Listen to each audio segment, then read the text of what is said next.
जय Shivray. Mumbai police मध्ये जी नायगाव मध्ये महिलांची भरती चालू आहे, तर त्यामध्ये तुम्हाला माहितीच आहे की दिवसाला 5,000 कॅन्डिडेट्स बोलवत आहेत. तर काही विद्यार्थी गोंधळात पडलेले आहेत की ज्यांचे रिपोर्टिंग टायमिंग सकाळचे 6चे आहे, त्यांना वेळेवर पोहोचता येत नाही. तर अशा विद्यार्थ्यांनी काळजी करू नका, व्हिडिओ शेवटपर्यंत बघा.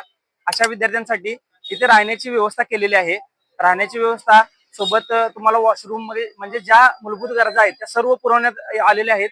त्यामुळे तुम्ही आदल्या दिवशी इथे येऊन राहू शकता. समजा ग्राउंड तुमच्या समोर आहे तर रविवारी रात्री तुम्ही इथे स्टे करू शकता. आणि हा स्टे फक्त ज्या महिला उमेदवार आहेत त्यांच्यासाठीच राहील. त्यांच्यासोबत जे नातेवाईक येतील त्यांच्यासाठी ही व्यवस्था केलेली नाही. त्यानंतर खूप साऱ्या महिलांचे रिपोर्टिंग टायमिंग बद्दल शंका होती की त्यामध्ये अशी वेळ देण्यात आलेली आहे सकाळी 6 वाजता, 8 वाजता, 10, 12 आणि 2.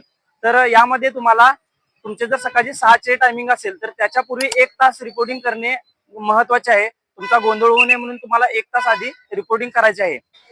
त्यानंतर तुमची रिपोर्टिंग टायमिंग झाल्यानंतर तुम्ही ज्यावेळी आत एंट्री करता त्यासाठी तुम्हाला मुंबई पोलीस कॅन्टीन कडून खाद्य पदार्थांची सोय करण्यात आलेली आहे. त्यामध्ये पाणी बॉटल, संत्री, केळी, बिस्किटे असे विविध पदार्थ ठेवण्यात आलेले आहेत. ते तुम्ही यूज करू शकताय. आणि तुम्ही घाबरू नका, बिनधास्त भरतीसाठी या. भरती प्रक्रिया ही पारदर्शक पद्धतीनेच पार पडत आहे. कोणाच्याही अफवांना बळी पडू नका. व्हिडिओ जास्तीत जास्त भरती करणाऱ्या तुमच्या मित्रांना, मैत्रिणींना नक्की शेअर करा. आणि अशाच भरतीविषयी अपडेटसाठी आपल्या आयडीला फॉलो करून घ्या. भेटू नेक्स्ट व्हिडिओमध्ये. तोपर्यंत खुश राहा, फिट राहा. जय हिंद.